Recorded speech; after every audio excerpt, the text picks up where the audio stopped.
ሰላም ቤተሰቦች እንዴት ናችሁ? እንዴት ከረማችሁ? ከኛ በእውነት እግዚአብሔር ይመስገን በጣም ደህና ነን። እንግዲህ ያው ድጋሚ አሁንም ሰሞኑን ልክ እንደጀመርነው ዛሬም ብቅ ብለናል። ዲያቆንን አንዳንድ ነገር ይዤለት መጥቻለሁ። ያው እንደምታውቁት የአብይ ጾም ሳምንታትን ምን እንደሚመስሉ ከዲያቆን ጋር እየተወያየንባቸው ነው ማለት ነው። አሁንም አንዱን ሳምንት ይዤላችሁ መጥቻለሁ። እሱም ከአብይ ጾም ሳምንታት አራተኛ ሳምንት መጻጉዕ ይባላልና እንግዲህ ቅድስት ቤተክርስቲያናችን አራተኛውን የአብይ ሳምንታት መጻጉዕ እያለች የምትዘክርበት ወይም የምታስታውስበት ምክንያት ምን እንደሆነ እስኪ ዲያቆን ከቤተክርስቲያን ማስረጃ ጋር በመንተራስ ምን እንደሆነ ለኔና ለእናንተ ለቤተሰቦቻችን ይነግረናል ማለት ነው። ቤተሰቦች እንግዲህ ዲያቆን እንከታተለው።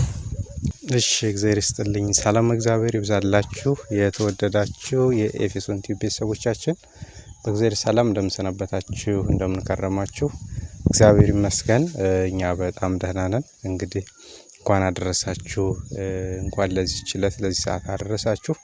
ቤተሰቦቻችን እንግዲህ ከጎናችን ሆናችሁ ያበረታታችሁን እንደሆነ እየተመለከትን ነው። አዳዲስ ቤተሰቦቻችን ሰብስክራይብ ያደረጋችሁ የደወል ምልክቷን በመጫን የኖቲፊኬሽን ምልክት ይደርሳችኋል ማለት ነው። ቪዲዮ በሰራን ቁጥር ካሁን በፊት ያደረጋችሁን ቤተሰቦቻችንም እንደዚሁ ላይክ ያደረጋችሁ ኮሜንትም እንደዚሁ አስቀምጡ ማለት ነው። ኮፒ ሊንክ ያደረጋችሁ ሼር አድርጉልን ለወዳጅ ለዘመዶቻችሁ። እንግዲህ ይህ ቤት መንፈሳዊ ነገሮችን የምንማማርበት መንፈሳዊ የሆኑ ሐሳቦችን የምንለዋወጥበት ቤት ስለሆነ ሁላችሁም በነጻነት ሐሳባችሁን መግለጽ ትችላላችሁ ማለት ነው። ሳምሪ እንዳለችው እንግዲህ ቅድስት ቤተክርስቲያናችን አራተኛውን የአብይ ጾም ሳምንት መጻጉዕ በማለት ታከብረዋለችና መጻጉዕ ማለት ምን ማለት ነው? ቤተክርስቲያናችን ይህን ስያሜ እንዴት ሰጠችው? ከየትስ ተነስታ ሰጠችው? የሚለውን አንዳንድ ነገሮችን እየተነጋገርን የምንቆይ ይሆናል ማለት ነው። እንግዲህ ክርስቲያኖች ሁላችሁም እንግዲህ መጽሐፍ ቅዱስን ያላነበበ ክርስቲያን ይኖራል ብዬ አላስብም። በተለይ ይህን ቪዲዮ የምታዩ ቤተሰቦቻችን ካያችሁት የዮሐንስ ወንጌል ምዕራፍ 5 ላይ ያለውን ሐሳብ መነሻ በማድረግ ነው ቅድስት ቤተክርስቲያናችን መጻጉዕ የሚለውን ስያሜ ለአብይ ጾም ለአራተኛው ሳምንት በቅዱስ ያሬድ በኩል የሰጠችው ማለት ነው። መጻጉዕ እንግዲህ ታሪኩን እንደምታውቁት በተለይ በዋናነት ታሪኩ በጉልህ ተጠቅሶ የምናገኘው ለ38 ዓመት ሙሉ በአልጋ ቁራኛ በደዌ ዳኛ ተይዞ የነበረ ሰው ክርስቶስ ኢየሱስ በመዋዕለ ሥጋዌው ይህን ሰውዬ ከነበረበት ደዌ እንደፈወሰው እንዳዳነው የምንማርበት የትምህርት ክፍል ነው። የዮሐንስ ወንጌል ምዕራፍ 5 ከቁጥር 2 ጀምረን ስንመለከት ጌታ ኢየሱስ ክርስቶስ ከኢየሩሳሌም በሚያልፍ ሰዓት በዕብራይስጥ ቤተሳይዳ ተብላ በምትጠራ አካባቢ ብዙ በሽተኞች ብዙ ድውያን ይኖሩበት የነበረች አንድ ሰፈር ይደርሳልና እዛ ሰፈር ከደረሰ በኋላ ብዙ ሰዎች እዛ ሰፈር የተሰበሰቡት ያቺ ቦታ 5 በሮች እንዳሏት ወንጌላዊ ቅዱስ ዮሐንስ ይናገራል። በሽተኞች በዛ ተሰብስበው እዛ አካባቢ የወንዝ ዳር ነው ቦታው። እንግዲህ የወንዝ ዳር ስለሆነ ውሃ አለ አካባቢው። የእግዚአብሔር መልአክ ሌሊት እየወረደ ያንን ውሃ ያማታው ነበርና ያንን ውሃ በሚያማታው ሰዓት ቀድሞ ወደዛ ወደ ውሃው የገባ ሰው ቀድሞ ከበሽታው ይፈወስ ነበርና ያንን የመዳን ተስፋ እየተጠባበቁ ምናልባት ከለታት አንድ ቀን እኔም ተሬ ደርሶ ድናለሁ እያሉ ይጠብቁ የነበሩ ብዙ ድውያን ሰዎች ይኖሩባት የነበረች አካባቢ ናት ቤተሳይዳ ማለትና ልክ ክርስቶስ አምላካችንም በመዋዕለ ሥጋዌው በዛ አካባቢ ሲያልፍ ለ38 ዓመት ሙሉ ባልጋ ቁራኛ ላይ ባልጋ ላይ ተኝቶ የነበረ አንድ ድዌን ያገኛል። አንድ የታመመን ሰው ያው መጻጉዕ ተብሎ ይጠራል በተለምዶ ማለት ነው። ከዚያ በኋላ ክርስቶስ አምላካችን ይህን ሰው በዛ ሲያልፍ ልትድን ትወዳለህን ብሎ ነበረ ጥያቄ የጠየቀው። ልትድን ትወዳለህን ብሎ ሲጠይቀው ይህ ሰው የመለሰው መልስ እጅግ በጣም ያስገርም ነበረ። አዎ ጌታ ሆይ መዳን ፈልግ ነበረ፣ ነገር ግን የእግዚአብሔር መልአክ ሌሊት መጥቶ ይሄን ውሃ ሲያናውጸው ቀድሞ ወደዛ ቦታ የወረደ ነው የሚድነው። እኔ ደግሞ በሽተኛ ነኝ፣ እንደምትመለከተኝ አልጋ ላይ ነው ያለሁት። ስለዚህ መንቀሳቀስ ስለማልችል የመዳን ተስፋዬ ከዕለት ወደ ዕለት እየመነመነ መጥቷል፣ እባክህን አግዘኝ አለው። እንግዲህ ሰው ለክርስቶስ እንደዚህ ማለቱ ምናልባት ወይ ተሸክሞ ወደዛ ወደ ጸበል ውሃ አውርዶ ያድነኛል ብሎ በማሰብ ሊሆን ይችላል። እንግዲህ እንደዚህ ብሎ የሚናገረው ክርስቶስ አምላካችን ግን የዚህን ሰው መዳን መሻቱን ከውስጡ ከጠየቀ በኋላ መቼስ እንዲሁ ማዳን አልጠፋውም ክርስቶስ። ነገር ግን መጀመሪያ የሰውየውን ፈቃድ ነው የጠየቀው። መዳን ትፈልጋለህ? ብዙ ጊዜ ክርስቶስ አምላካችን ማድረግ የሚፈልጋቸውን ነገሮች ያለ ባለቤቱ ፈቃድ ማድረግ ስለማይፈልግ መጀመሪያ አስፈቅዶ ነው። ከዚህ ሰው መዳን እንደሚፈልግ ካረጋገጠ በኋላ ተነስ አልጋህን ተሸክመ ሂድ ነው ያለው ክርስቶስ አምላካችን። ክብር ምስጋና ይግባውና እንግዲህ ሰው ለ38 ዓመት ሙሉ በዛች አልጋ ላይ ተኝቶ የኖረን ሰው በአንድ ቀን በቅጽበት በክርስቶስ በአምላካችን ንግግር ተነሳ አልጋህን ተሸከምና ሂድ ሲለው ያ ሰው 38 ዓመት የተሸከመችውን አልጋውን ብድግ ብሎ አልጋውን ተሸክሟት ሄደ። በጣም በሚገርም ሁኔታ አይሁድ ጻፍት ፈሪሳውያን ክርስቶስ ይህን ሰው ሲያድነው ተመልክተው ስለነበረ በሰንበት ቀን ነበር ይህን ሰው ደግሞ ያዳነው። አንተ ዛሬ መሄድ አይገባም ተመልሰህ አልጋ ላይ ተኛሉ። በጣም በሚደንቅ ሁኔታ መዳን አይገባም፣ ሰንበት ነው። ማን ነው አልጋን ተሸክመ ሂድ ያለ?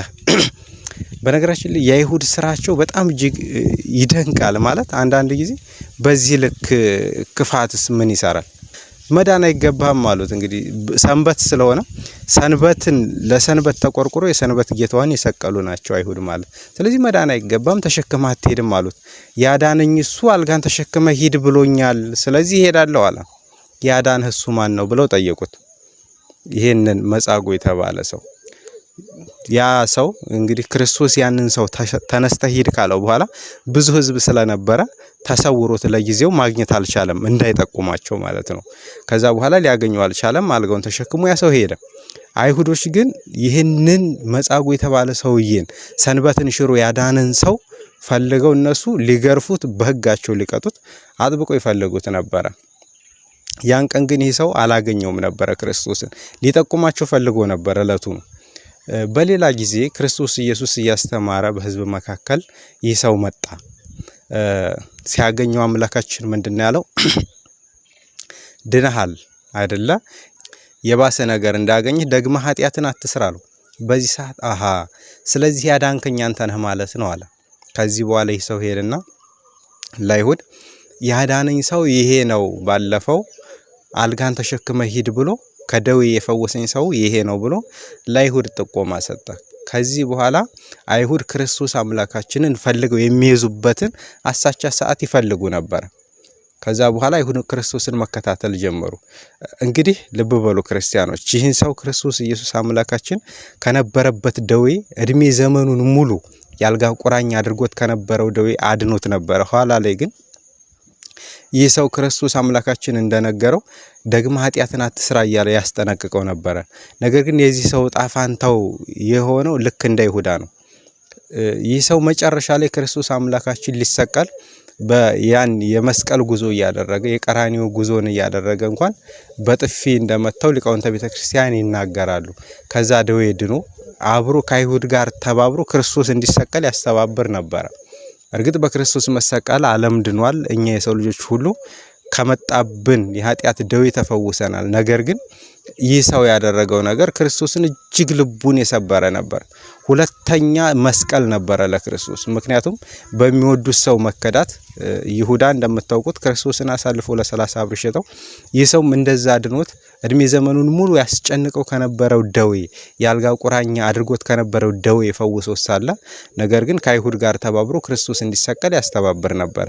ከዛ ደዌ አድኖት እንኳን አስተባብሮ ከአይሁድ ሸንጎ ጋር አብሮ በመሆን ክርስቶስ አምላካችን እንዲሰቀል ያደረገ ሰው ነበረ ማለት ነው ክርስቲያኖች። እና ክርስቶስ አምላካችን በዚች ቤተሳይዳ በተባለች ቦታ ተገኝቶ ድውያንን የፈወሰበትን እለት ቅድስት ቤተክርስቲያናችን መጻጉዕ ብላ በመሰየም ታከብረዋለች ማለት ነው። ስለዚህ መጻጉዕ ማለት በሽተኞች ወይም ድውያን የተፈወሱበት ሳምንት ተደርጎ ስያሜ ተሰጥቶታል ማለት ነው። ይሄም አንዱ የአብይ ጾም አንደኛው ሳምንት ነው ማለት ነው። ክርስቲያኖች እንግዲህ ጾማችንን እግዚአብሔር አምላክ የበረከት ጾም ያድርግልን። ሁላችንም ደጋግመን እንደምንለው ንስሐ በመግባት አፍም ዓይንም ጆሮም ሁሉም የስሜት ሕዋሳቶቻችንን በመጾም ይህን ጾም በበረከት እንድንጾመው እንዲሁም ደግሞ እንደ መጻጉዕ መጀመሪያ ክርስቶስ አምላካችን ለኛ ዋጋ ከፍሎልን ወደዚህ ምድር መጥቶ ትልቅ ዋጋ ነው የከፈለልን። እውነት ለመናገር መጻጉዕን ከስጋ ደዌ ነው የፈወሰው። በወቅቱ ለጊዜው ታሞበት ከነበረ ደዌ ነው መጻጉዕን የፈወሰው። ክርስቶስ አምላካችን እኔና እናንተን ግን ከነፍስ ደዌ ፈውሶናል ክርስቲያኖች። ስለዚህ ከመጻጉዕ የበለጠ ነገር ለኔና ለናንተ ተደርጎልናል ማለት ነው። ስለዚህ ክርስቶስን ደግመን እንዳንበድለው፣ ደግመን እንዳናስቀይመው፣ ደግመን የሰቃዮቹ ተባባሪዎች በመሆን ቀራንዮ ላይ እንዳናውለው ሁላችን ንስሐ በመግባት ከኃጢአታችን ነጽተን ልንጠነቀቅ ይገባል ማለት ነው ክርስቲያኖች። እግዚአብሔር አምላክ ጾሙን የበረከት ጾም ያድርግልን።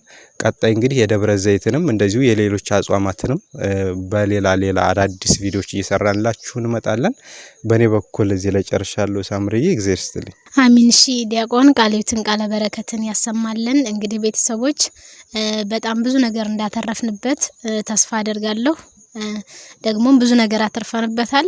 ያው እንግዲህ አብይ ጾምን ሳምንታት እንደዚሁ በጀመርነው መልኩ እስከ መጨረሻው እኔና ዲያቆን አብረን እየተወያየን ለእናንተ እናቀርባለን ማለት ነው። እንግዲህ ቤተሰቦች ያው እናንተ ናችሁ የምታበረታቱን። አሁንም ቤተሰብ የሆናችሁ ላይክ፣ ሼር እና ሰብስክራይብ እያደረጋችሁ አዲስ የምትመጡ ሰዎች ቤተሰብ እየሆናችሁ እስከ መጨረሻው ቪዲዮን እያያችሁ አበረታቱን። እንግዲህ የአብይ ጾም ሳምንታት በዚህ መልኩ ጀምረናቸዋል። እስከ መጨረሻው ትንሣኤ ፍጻሜ እስከምንደርስ ያሉትን ነገሮች አብረን እየተወያየን ወደ እናንተ የምናደርስ ይሆናል። አብራችሁን ቀጥሉ። እናንተም አበረታቱን። እንግዲህ የዛሬው ቆይታችን ይሄን ይመስላል። ቸር ሰንብቱ።